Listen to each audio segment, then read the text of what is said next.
Jack. I'm going to take Nicky out for Nicky. I'll push out Barry right there.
Hong Kong E-PRIX round 5, free practice.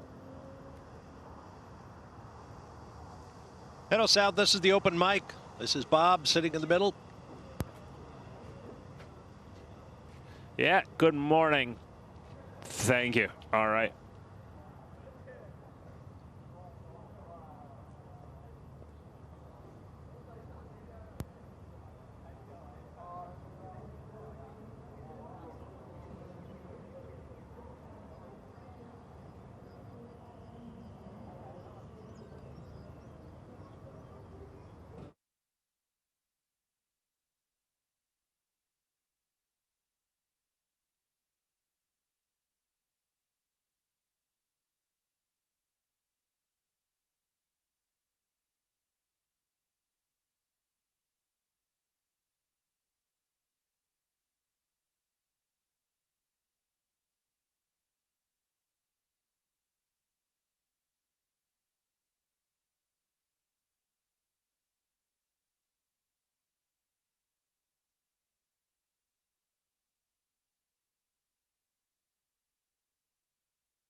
4 years, 5 months, and 25 days after its debut race, the groundbreaking all-electric motorsport ABB FIA Formula E has reached its milestone 50th race back where it all began in China. Welcome to the opening free practice for season round 5, the HKT Hong Kong E-PRIX.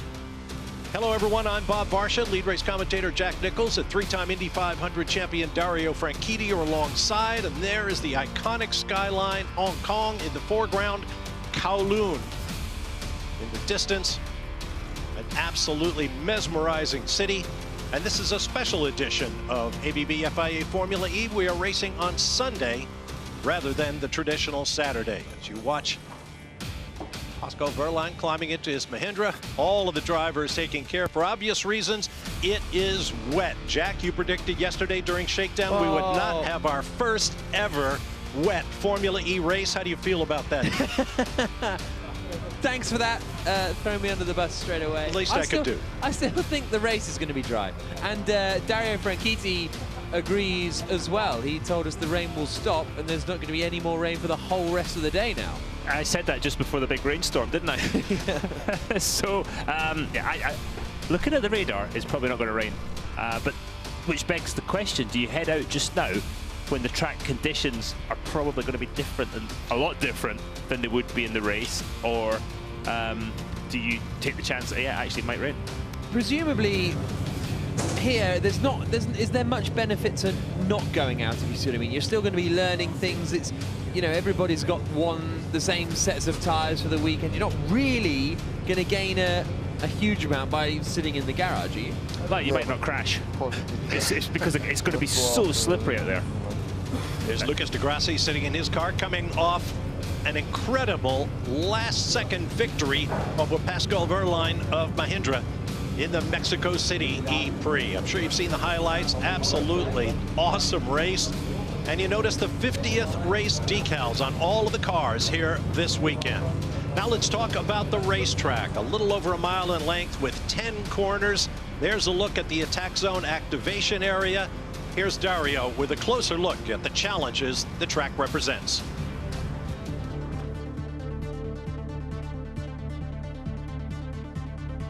There we go, the long back straight that isn't actually straight into turn 2 across all the painted surfaces. Tight chicane 3, 4. The roundabout 5 has caught a lot of people out before. Downhill a bit in 7. Quick flick on 8. 9, tough corner, but 10 is my favorite corner on the track, and that is at 1.86 kilometers, 10 turns. And it's been pointed out this weekend that amidst the variety of tracks we've seen over the first 4 races, including basically a permanent racing circuit in Mexico City 3 weeks ago, this is the first proper Formula E circuit built exclusively on city streets. Yeah, it's back to sort of what we know, isn't it? The real short sort of bull ring type track, but being as short as it is with only 10 corners, it's very difficult to find an advantage. For any of the guys out there, very easy to make a mistake. We're back to the walls being right up against the side of the track. Again, with this morning with the wet conditions, it just adds to that jeopardy too. So easy to make a mistake. Daniel Lapp sits in the Audi Sport at Schaeffler car. Over in the Envision version garage, there's Sam Bird, winner this year in. See the clear visor, Bob. You'll probably be able to see right through in some of the shots and look in the driver's eyes as they start focusing on the different points. It's a great shot. The mechanic checking that he's awake in the car.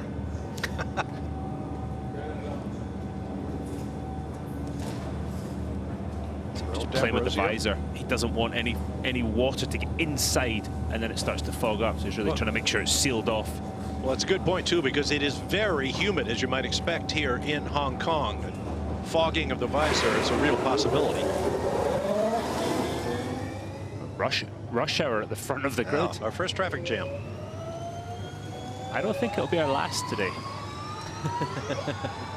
the Gen 2 car around these streets will be a lot quicker than last year. We'll probably see lap times below a minute in the dry.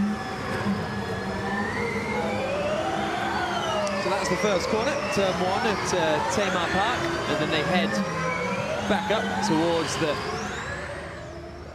Hong Kong station, and they'll come underneath this walkway. That's the main walkway, really, between central Hong Kong and the ferry terminals. They turn right there, and this is the two Audis that we're seeing first on the circuit. You can hear the wheels spin already as they come into the Man Po chicane. Robin Freit's already twitching. You see all the painted surfaces that the drivers are going over. Those will be incredibly slippery. Listen to that. The wheels spin up. That is, I think, your biggest issue in these conditions is all the painted surfaces. And the city will not allow you to take any of those painted surfaces off or add more painted surfaces to the track. That's the Maritime Museum on Finance Street.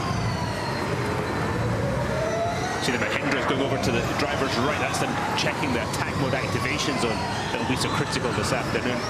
Makes it in turn 6, an incredibly tight corner. It's already tight, but trying to get round there into the activation zone is very difficult. Look at the standing water. This Gen 2 car, though, was really built to help these conditions, because with the floors underneath that huge diffuser, it's going to suck the air and the water, up off the track, blow it out the back. So the more the cars run, the track will dry up in a hurry. This 45-minute session is critical for the drivers. The only other look they've had at this racetrack was in yesterday's brief shakedown, when the track was basically dry and they were running at about half the power levels they will use today in practice, qualifying, and then the race itself. So this has got to be a very new experience for everyone. You can hear the RPMs of the electric motor just spiking as Daniel Abt attempts to put the power down. There you go again.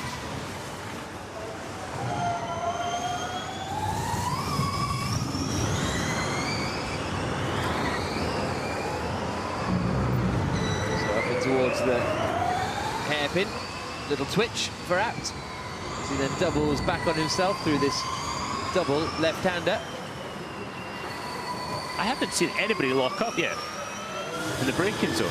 No. I mean, they're going to be taking it super easy right now, aren't they? Yeah, but it's a lot of drivers. It doesn't compute to take it super easy, does it? They just want to go out and attack the circuit. That's exactly what Alexander Sims from BMW Andretti told me yesterday. We'll do a handful of laps and then get after it. That's a great shot looking down at the cockpit. See the drivers are trying to apply all the lock.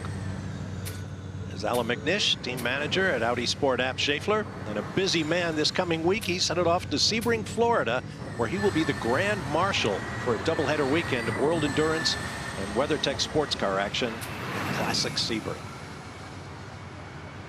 Here comes Robin Freitz down towards the right-hander. Oh. So that's quite quick through there, wasn't it? I was quite surprised. It's a 90-degree right-hander, but still plenty of speed going through it. It's got a hump in the middle too, which kind of upsets the car just a little bit, but I didn't seem to upset Robin too much at all. 41 minutes left in the session. For what it's worth, Jean-Eric Verne is the quickest at the moment, at 1 minute 16.150, but as Dario says, those times are just going to tumble, albeit even without the drying track, they'd be tumbling anyway. Freitz now comes up towards the right-hander at the roundabout, and then the flick left. I think this flick left is the final corner is going to be quite punchy with these Gen 2 cars, in the dry especially, and in the wet it's not going to be easy either, because it's pretty much one of the fastest corners on the calendar. Absolutely, and that one of the hard parts of it is you're coming out of turn 9, you're turning right out of turn 9. Slowly. And you don't get the chance. You don't get the chance to for the car to settle as you change direction.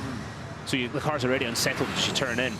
You see the halo device running about the driver's head, glowing blue. Pascal Wehrlein. It's in attack mode. Yep, he's activated his attack mode. I don't think anyone will be going to full power at the moment. He's attacking though. Yeah. He's got attack mode on and he's definitely attacking. This guy's been, look at the power slide, fantastic. He has been a revelation in the 3 races that he's done. And he told me yesterday that this is the most fun he's ever had racing, which maybe he says that to all the race series, but you know, it genuinely seems genuine. He seems like he's having a good time. You watched him in F1, he kind of had that sort of look of the world was on his shoulders, and he's smiling, he's, you know, everybody eats together, all the teams have eaten the same area, and he's, you know, having a chat. course yellow in 5. This is a full course yellow rehearsal, as it were. Scott Elkins, the race director. Full course yellow. I think we should give Pascal Wehrlein the skid of the day award. Some of these oversteer moments that he's having are just fantastic. He might not be the fastest way around, but it looks good. He's probably having a lot of fun doing it. It's the boss of Mahindra, Dilbag Gill. Yeah, morning, Dilbag. It'll be interesting to see how quickly this racetrack dries, if in fact it does. We had a heavy downpour just minutes before the cars went on track, as you see Pascal Wehrlein riding that Bronco. Here he is in the chicane at turns 3 and 4. Oh, fantastic.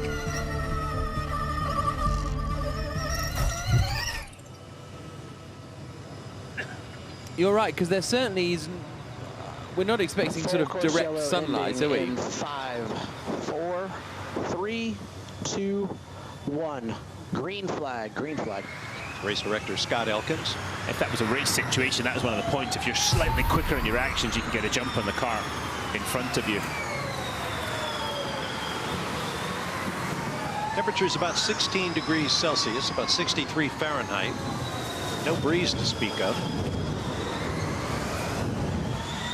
The walls actually keep the water in as well. There's good drainage on the streets here at Hong Kong, but the way the walls are positioned, they kind of hold the water into the track and not allow it to get to the concrete blocks are actually set in the gutters rather than on top of the curbs. Exactly.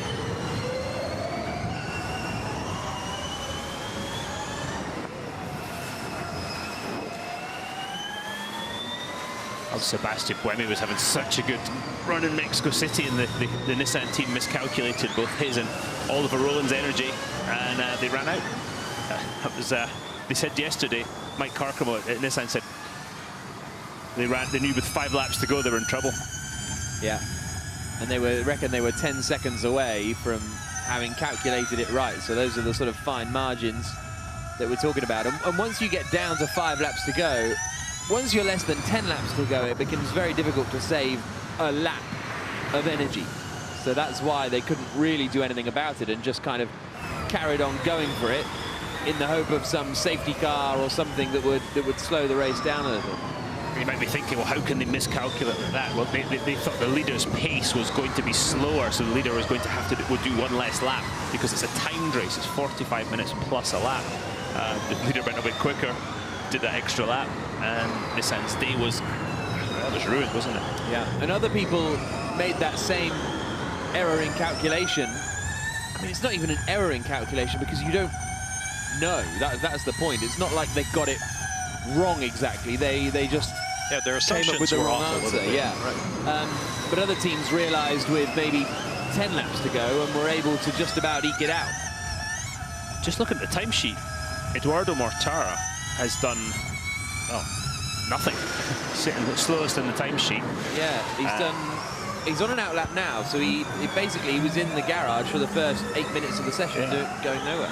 Maybe that's discretion is a better part of valor. Just thought I'll let the other guys see where the track is and see where we go from there. He was leading one of the races here in Hong Kong last year, doing a phenomenal job, and he tried to go for fastest lap and crashed right there, or spun right there.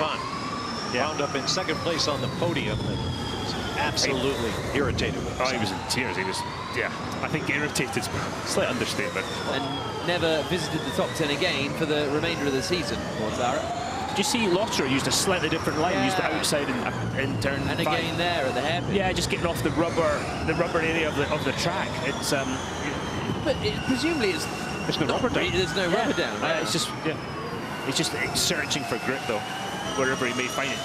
Look at the different surfaces. He's trying to find whichever surface has got more grip and stay away from the painted areas as well, and get the car as straight as he possibly can, as early as he can out of the corner, so you can accelerate quicker. If you've got lock on and you're trying to accelerate, that's when the oversteer comes. The straighter you can get the car earlier, the quicker you can accelerate out of the corner. Lotterer 4th quickest. Of course, these drivers still on their Michelin tyres that are the same in the dry and the wet conditions. Oh, maybe that was why he went wide. his wider line there. Seemed to work. Yeah. A little bit of a correction on the way in. Here's championship leader Jerome D'Ambrosio for the Mahindra team. Currently down in 19th quickest, but he's on top of the standings by 7 points, ahead of Antonio Felix da Costa. And he's one of only 3 people to finish in the points at every Formula E race so far this season. Kind of the forgotten man. He's quietly going about his business. Who was? D'Ambrosio. It was there it is. It's early, it's early. It's quarter to 8 in the morning, there. It's quarter to 8 in whatever time zone we're in. Yeah, I don't know anymore. No. Here comes D'Ambrosio then with the Star Ferry. With the Star Ferry terminals.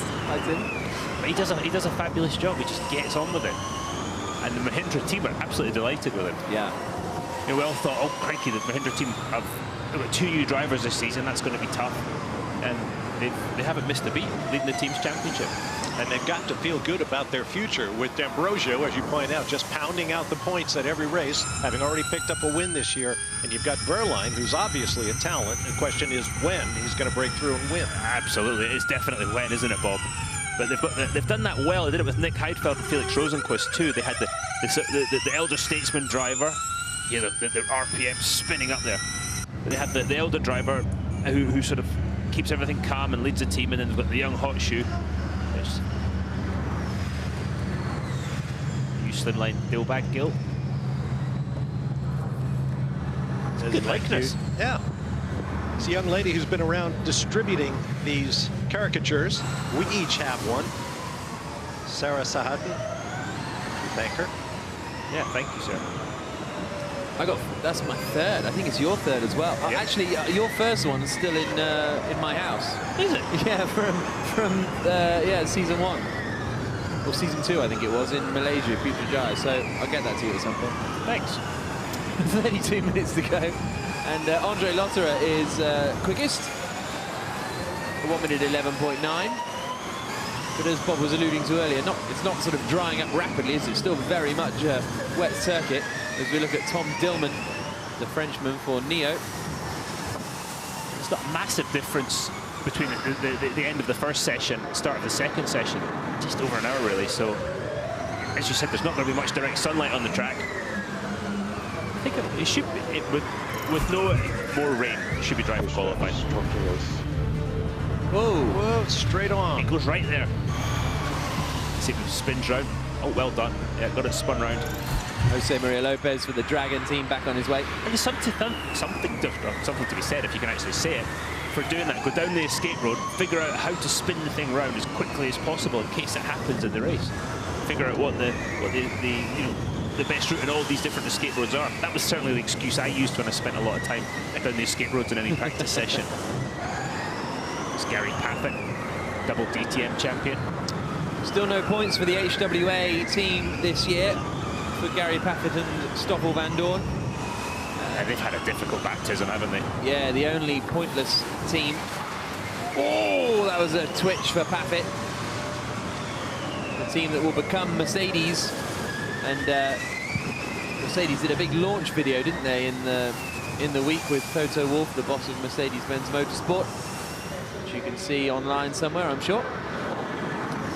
And Mortara, meanwhile, goes up into 6th place for the Venturi team, which used the same powertrain as HWA and actually were pretty impressive in Mexico City last time out. Here's a look at Lopez again, going straight on. That's a different. That's the second time, yeah. Oliver Turvey having a bit of a snapped oversteer.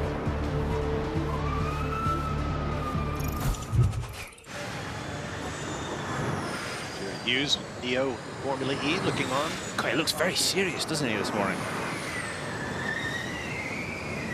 And it's only first practice. It's early. You see Felipe Massa, the driver in the Venturi car,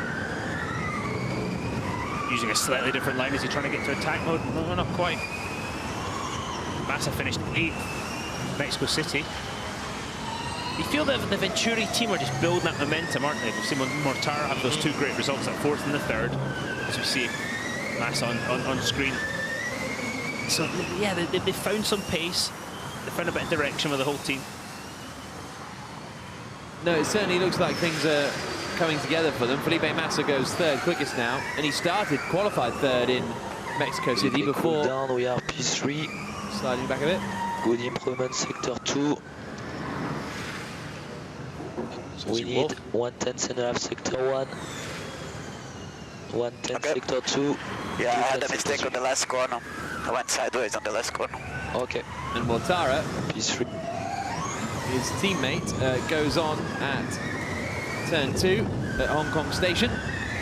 It must be an odd in this sort of being told you need a 10th here and a 10th there, because it's not like a dry session, is it? So Right. the 10ths are coming everywhere. It's a moving target. It is a massively moving target, and the grip level is so low that the driver is feeling through their hands, through their inner ear, just the whole body where the grip is of the car, and it is so such a light touch in the rain to find the limit.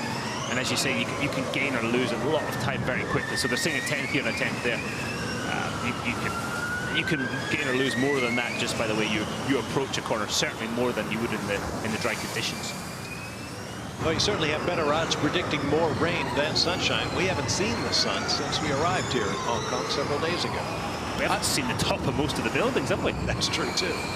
Although they are tall buildings. I don't think I've seen the sun in a week. Now, you've been here longer than any of us. Last Saturday, there was one day, I think Monday was a bit sunny. There was a bit of sun, but that honestly, I'm not joking, once in a week. Oh, we normally come here in December, and Yeah. it's roasting hot, sunshine. Lovely holiday destination though, Hong Kong. Don't get us wrong. No, it is. It's a fascinating city. You see all these gleaming skyscrapers, so clean and modern, but you get down to street level and you see this incredible melange of color and food stalls and shops and people walls. everywhere. A melange. It's a bit like a montage, but pronounced differently. Car behind. Is BK. BK's the car behind. Behind BK's fringe. There's a few cars behind you. Adjustments for Andre Lauderer. Okay, suggest you make that your gap now, and let's go for one more lap. Car behind is Van Dorn, +4 Van Dorn. When in the dry, the teams aren't massively changing the setups. No big sweeping changes in general during a session. When it's wet, the car requires a lot different sort of springs, roll bars, and general setup, which probably won't work in the dry. So there's a lot of compromise going on right now, and they're trying to learn, but I think there was much learning about energy saving and energy consumption and stuff like that for the race. Although I don't think we expect much energy saving in the race. It sounds like they're going to attack pretty hard. Yeah, I would imagine that's going to be the case. I say we say, because you ask Yeah. the teams and they play their cards pretty close to their chest. Well, this is the thing, and all they were talking about before the race in Mexico City, the drivers in particular, oh, it's going to be a flat-out race, there's going to be no energy saving. Then 3 cars ran out of energy before the end of the race, so maybe it wasn't so flat out. So, Well, the red flag did play a big role in Mexico City after Nelson Piquet Jr., whom we just saw, had a Titanic accident when he ran into the back of Jean-Eric Vergne.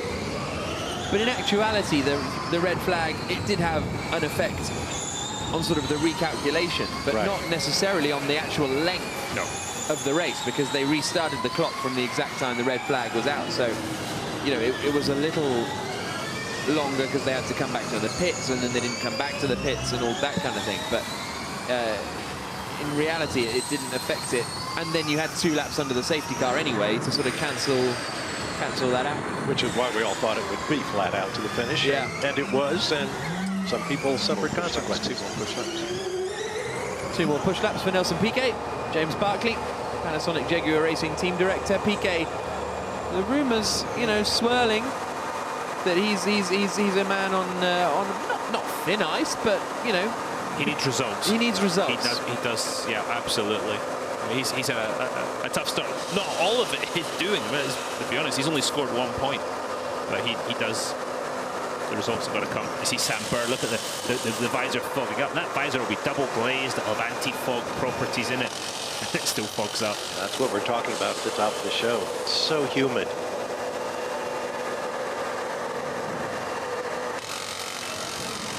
the mechanics spent hours preparing these cars to perfection, and they put them out in this and they get all dirty. It upsets my OCD. As you see, Da Costa having a couple of catches of oversteer in the BMW. Mitch Evans gets it down to a 1 minute 11.2. The lap time's still dropping off a little here and there, not quite as dramatically as maybe one would have expected. Piquet goes up to 9th place, Da Costa second in the championship. Win it or bin it, he says it's been so far this season for them, which is not what he wants. This is Felipe Massa coming around the roundabout. And, sorry, that's up at turn 6, isn't it?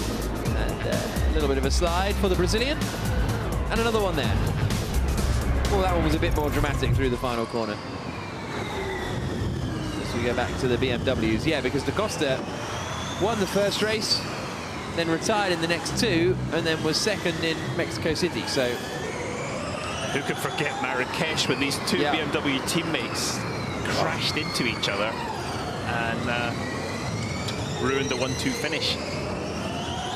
It wasn't a high point for either of them, let's put it that way. Especially coming one race after Antonio Felix da Costa boosted the team with a season-opening victory in Saudi Arabia. Yeah, the transition from last season to this for the Andretti team with BMW's increased involvement has been incredible. They are a proper championship contender, third in the points right now, the team's points. They're looking very, very strong. See the brakes, look at the front wheels, see the brakes glowing as the drivers break into the tighter corners. Team principal Roger Griffiths. He was a man that had a stern word with them, shall we say, after the incident in Morocco. I was about to say his management skills were tested. You see Jean-Eric Vergne, last season's drivers' champion. The Cheetah team, now with DS Powertrain. Coming in off 2 consecutive non-scoring finishes. That there is a frustrated man. He is frustrated with what he perceives the lack of respect out there with other drivers, the driving standards. He was punted out of the way in Mexico City, and he said, "Where's the limits? What do we do? What are the rules?" One of the great things about Formula E is the cars are so close together. As you see, Jean-Eric getting very close to the wall. The cars are so close together that you're going to get a lot of contact, and everybody, including the FIA, are trying to figure out what is acceptable because they can run so close together. It's a great shot, watch him working the steering wheel. That's where he got overtaken last year by Sam Bird. Here, just managing the wheel spin. Yeah, it's really chirping, isn't it? Yeah. Watch his hands as he turns into the corner. He sort of catches the back end. There you go, a bit of catch on the exit.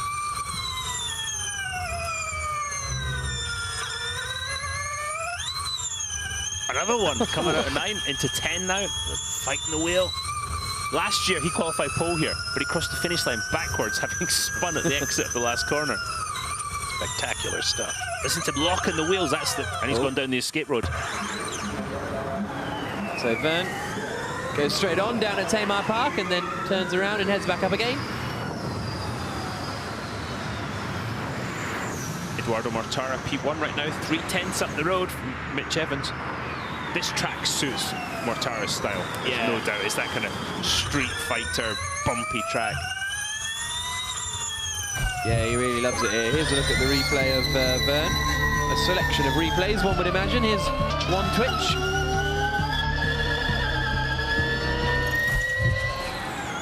And here's Oliver Rowland, who was very impressive in Mexico City. Stuck it in for, was running in second place, then made a little bit of a mistake getting into the attack mode. And then dropped down to third. He's flat out. His start was something else, wasn't it? It was almost like everybody else thought there was a corner there. And he just went round. When he passed two cars into the first corner. Yeah, got a phenomenal place. It almost looked like he was trying to avoid an accident. A door opened up, a window opened up, and he went straight down the inside and took it. Fantastic. He's been very aggressive in his overtaking, and rightly so. I don't think he's crossed the line. Oh, and he almost crossed the line there, coming through 10. He's been a rookie who's done, I think, a phenomenal job so far. Yeah, so many very impressive rookies in the series this year, you have to say. Which is surprising because it is not an easy thing to get into a Formula E car and drive it. The tyres are so different than anything they've driven before. The cars, the way the car reacts. Do you think it's an advantage that it's an all-new car for the rookies this year? Yeah, probably, but Oliver Rowland had no real testing, did he? Because it was such a late deal he did with the Nissan E-Dams team. Catching the oversteer, it was almost like he got into the puddle. And on the paint, just fighting for traction. We've seen Lucas de Grassi, the winner in Mexico City. He led the last 10 feet of the race. Yeah, if that. He was a happy boy. And that propelled him up to 4th place in the championship. Still 19 points off the lead, but nevertheless in there a bit more than previously. Yeah, considering where he started early in the year, he made up 9 spots alone in Mexico City, as we see the activation zone in use. It's actually quite interesting because at the moment, as you notice, the sort of augmented reality graphics aren't up, but it actually gives you a really good idea of how hard it is to try and get into it, because we see all the flashing lights and here's the attack mode and go through the attack mode, and then actually the drivers have just got to aim for like a blank bit of tarmac. Yeah, normally there's a blue line, a red line, giving them some kind of visual because it's city streets and they're going to be used again tomorrow morning. Yeah. They said, nah, you can't paint our roads. Yeah. So that does make it very, very difficult. And All the Hong Kong taxi drivers going through attack mode activation tomorrow. But if you're not familiar with attack mode, it's unique to Formula E. Driver gives up lap time by pulling through the activation zone we're just talking about after activating the system. If he gets it all right, he's able to access extra power from his battery with all the consequences that ensue from that. But he will have extra power to attack or defend. So we see Lotter at P1. Just shows how things changed. Lotter here last year in the double-header races, especially the first one, he was essentially told by the FIA to go home.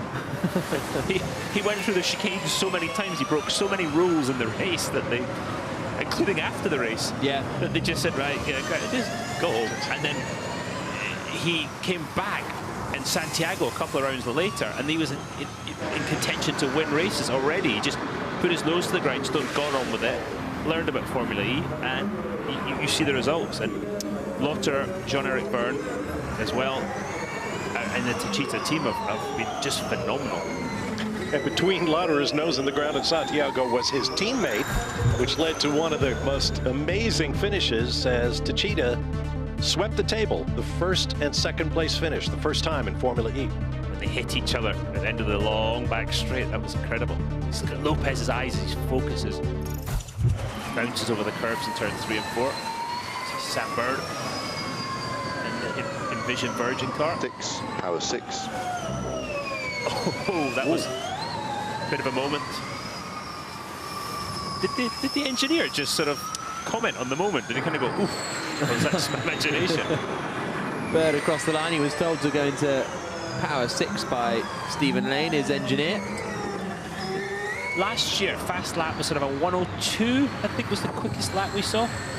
Yeah, the lap record was 110 102. already in these wet conditions. Yeah. That shows you that you'd expect to be a lot slower than that wet to dry conditions, and so that it shows you that the pace, if we do get a dry track today, the pace of the new Generation 2 Formula E car.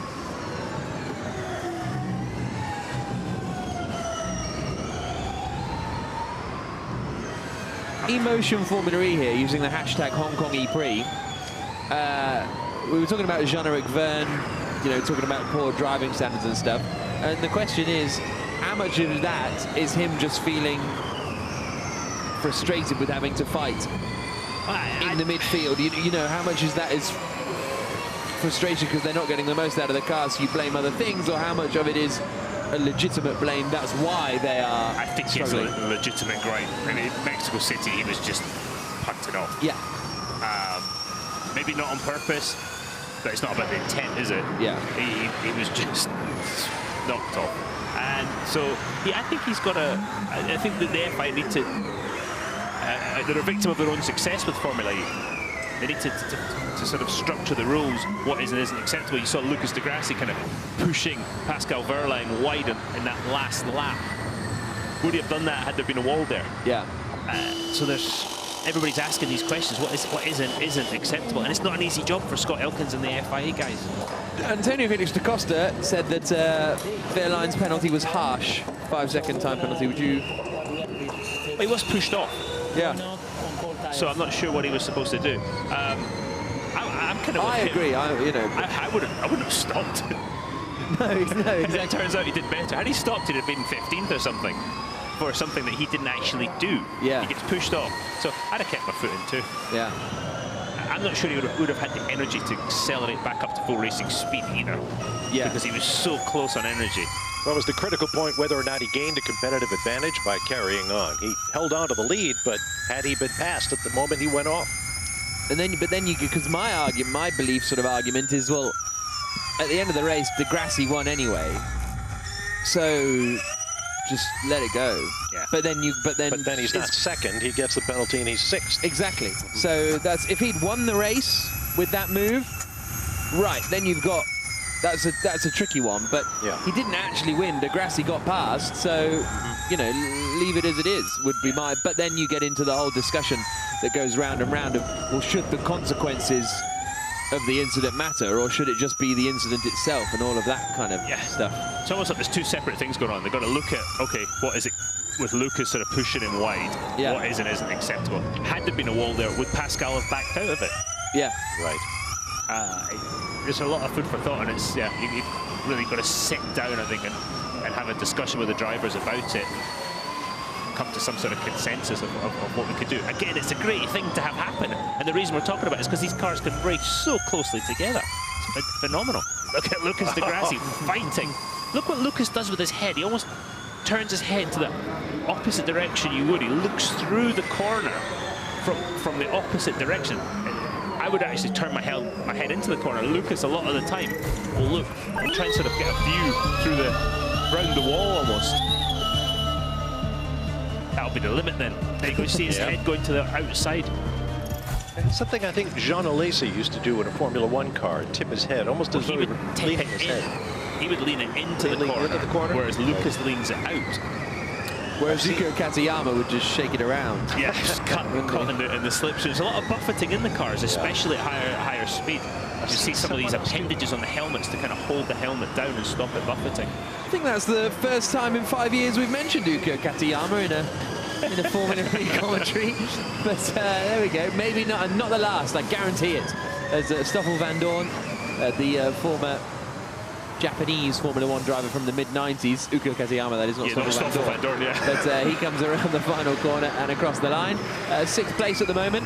The two Venturis in 2nd and 3rd, Massa and Mortara. Lotter are quickest, and Van Dorn going in a little deep there as he tried to make a move on Wehrlein. Do you think we could start a petition that the HWA guys, one of the drivers, has to change their helmet colours? I know there's different coloured mirrors and stuff, but I'm just not smart enough to I got that wrong right off the top. I said it was Wehrlein. It was actually Jerome D'Ambrosio getting in his car. Yeah. What happened to the days of... I sound really old now. Oh, come on, let's hit it. Just distinctive helmet designs that actually meant something. I agree with you. I think... Actually, I think Van Dorn's is all right. It's cool, but nothing is just... It's just everything... It should just be simple. You just want simple... classic designs. There's just kind of colours everywhere. Yeah, but if you look at these things up close, they're so intricate and beautiful. But we're looking at them from 100 yards away, when they're doing 150 miles an hour. So, yeah. Okay, ran over. De Grassi's is, I think, the closest in Formula E to a sort of classic, recognisable helmet design, I would say. Agreed. Nelson Piquet's too. Yeah.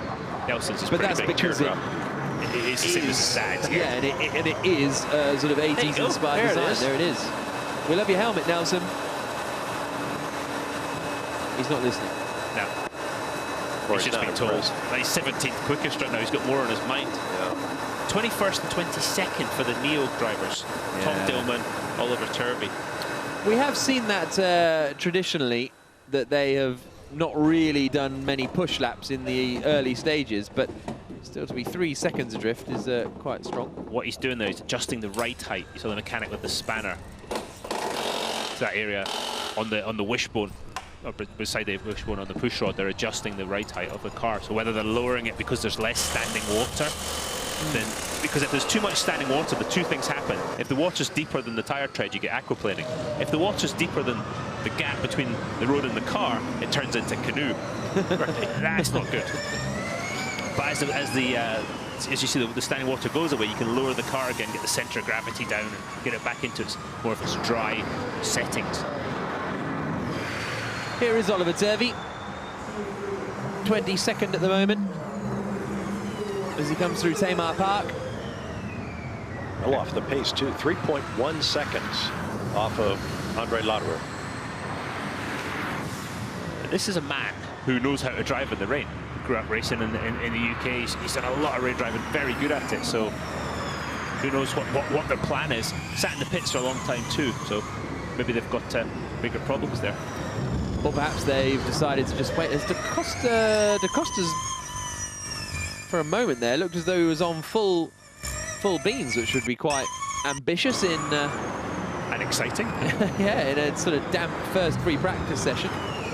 One of the hardest things for these guys, an electric motor has instant torque. It goes to its maximum torque straight away. It's not like an internal combustion engine, which has to get into its sort of sweet spot of operating to get its maximum torque. These things have got it from nothing, but the teams and the manufacturers do a great job with the software of the powertrain and delivering that power in a smooth way. Certainly in the dry, it's a bit more difficult in the wet. You've got to play that sort of game of, yeah, you want a smooth power delivery, but you also want as much power as you can delivered as quickly as you can as well. There's no point in being super smooth, but taking 5 minutes to get to full power.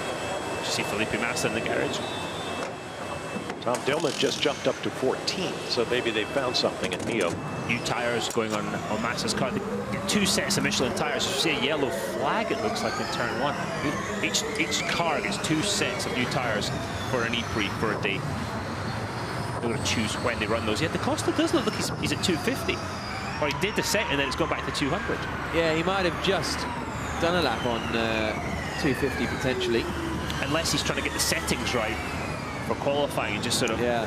Because sometimes over the bumps, it tends to spike over the usable energy they're allowed. We've seen that, so they've got to, in practice, you've got to use 250 kilowatts. You've got to get everything right in as many different scenarios as you can. Race power, qualifying power, attack mode power, so you don't incur penalties in the race. We saw in Saudi Arabia, it rained.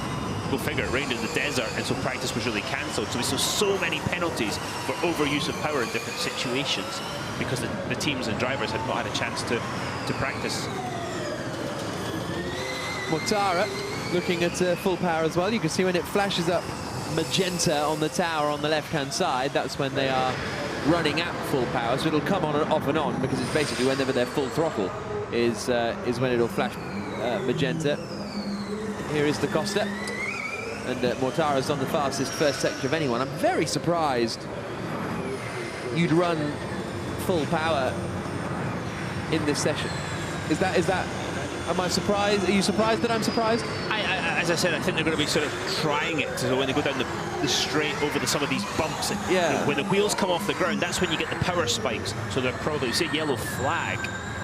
The track is now clear, but we still see yellow there's flags. There's a car in the wall on the left-hand side there. Nelson, or not in the wall, but facing the wrong way. Nelson Piquet in the Jaguar. I think he's facing the wrong way. I can't quite figure out where he is.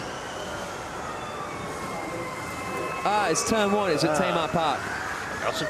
Nelson do a bit of a spin turn. The position he's in, though, if he does a spin turn, there's a chance he's going to take the left rear off the car as he comes round. Yeah, so going back to the energy spikes, as the wheels, as the tyres leave the ground, that's when you get these spikes. So the guys are going to go as hard as they can down the straights to try and avoid these spikes. Let's see Nelson just locks up. Too much braking to the front. The Formula E car, the Gen 2 cars, a brake-by-wire system. So you've got the mechanical braking on the front. On the rear, you've got the motors going into regeneration, into reverse. And then the mechanical brakes in the rear also try and balance out on occasion. Complicated systems. See Jean-Eric Vergne sitting there having a think about it. We're not looking at the back of the car because that's where the powertrain, all the all the intellectual property sitting, and the teams are great and give us good. Oh, no, Mitch Evans. Yeah. Turn 2. Yeah, the teams give us great access to the garages, so we don't want to show the powertrains and everything they've got. James Barkley thinking, why are my cars using the runoff areas? I'm sure they're extra careful down there where that cross-hatching of the painted stripes she talked about earlier is got to be like an ice rink. And right there as well, you got the crosswalk before the hatching. Felipe Nasr. Well, Stoffel Van Dorn went on full power, set the fastest first sector, breaking the 19-second barrier. Sebastian Buemi also under 19 seconds with the personal best first sector.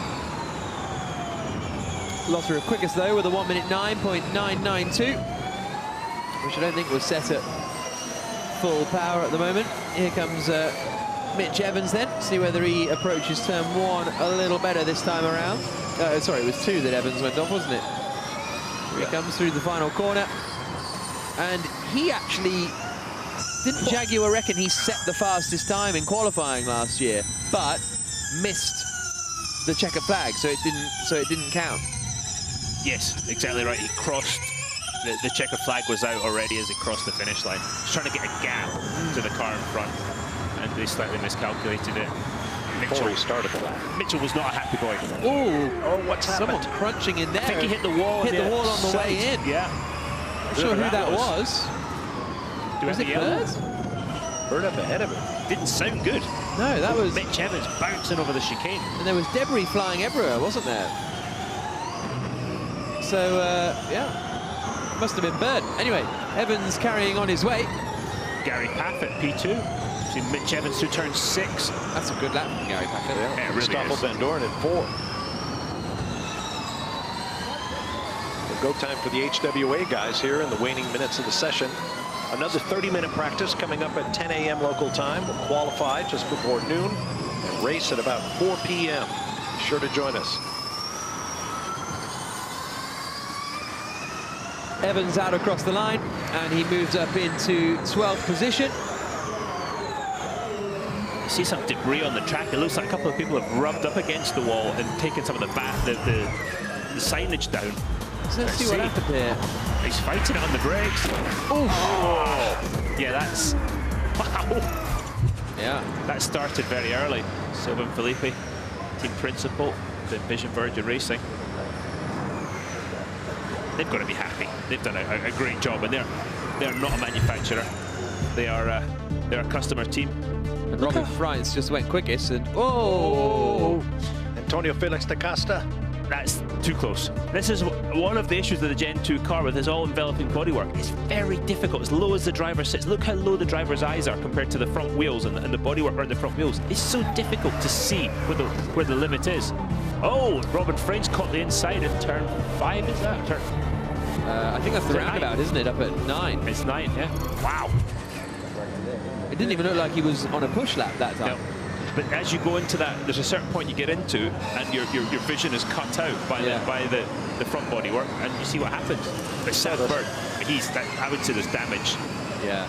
To that Vision Virgin car, and they're going to have to do a bit of work on it. Those mechanics from Envision Virgin were standing there looking at the same replays we were, and I think they have the same thought. We've got work to do. Alexander Sims into 6th place. Sebastian Buemi goes up into 2nd spot.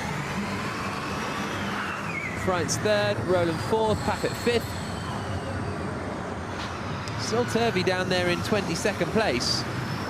His teammate Tom Dillman's up into 8th position, so he obviously hasn't done a push lap yet. Sebastian Buemi onto the brakes into Hong Kong Station. Our drivers playing with top power here in the final 30 seconds.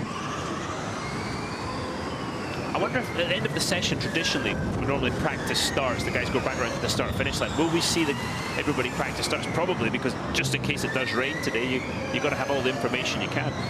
Oh, we see one of the HWAs stopped on the inside. Van Paffett. Sounds like a former Dutch European Formula 3 racer or something like that. Way to hedge your bets there. Eduardo Mortara, flying, checkered flag is out. We've got a yellow in turn 5 at the same time. Turn 5. Normally you get a yellow there. That'll be for the stop of HWA. Yeah, that'll be Van Paffett. Yeah, old dear old Van Paffett, yeah. Jean-Eric Byrne, P2. Oh, Oliver Rowland up to first.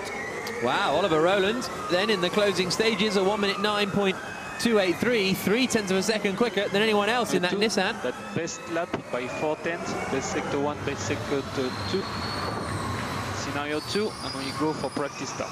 Good job.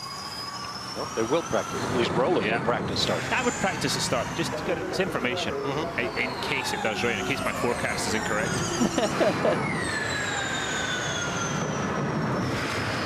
Across the line comes the Neo of Oliver Turvey. Oliver Rowland said he completely messed up the last sector that time around. So that's what his engineer said as well. Basically, best sector 1, best sector 2, and they reckon he lost 3/10 of a second in the final sector. There's something, I guess it's the moisture affecting the signage that they place on these trackside concrete barriers. We've seen a lot of them flapping and losing large chunks. Losing adhesion. Look at it. There you go. Exactly. Look at that. Yeah, I thought someone had gone in them for a moment, but because there was an accident there last year, wasn't there? Was it Lotterer? Lotterer. On the final lap, a couple of cars came together. It might have been Lopez or someone like that at the final corner on the final lap. And listen to these practice starts where the lights go out, turn up the wheel spin, especially as he crossed the yellow stripes in front of them.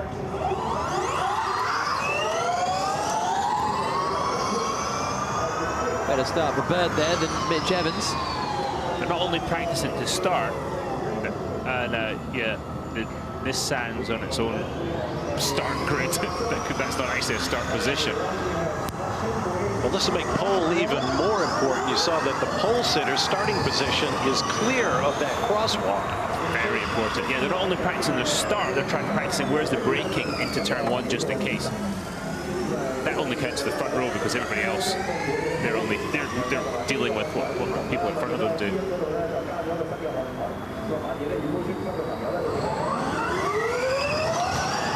Yeah, if you're not in the front row, after that it's a bit of a crapshoot. You're just trying to stay out of trouble.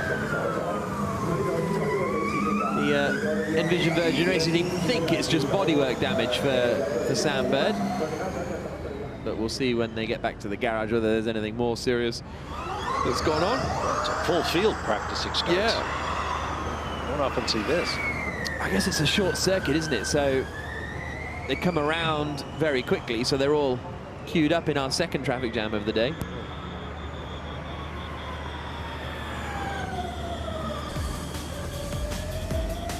As we see a great look down towards Wan Chai.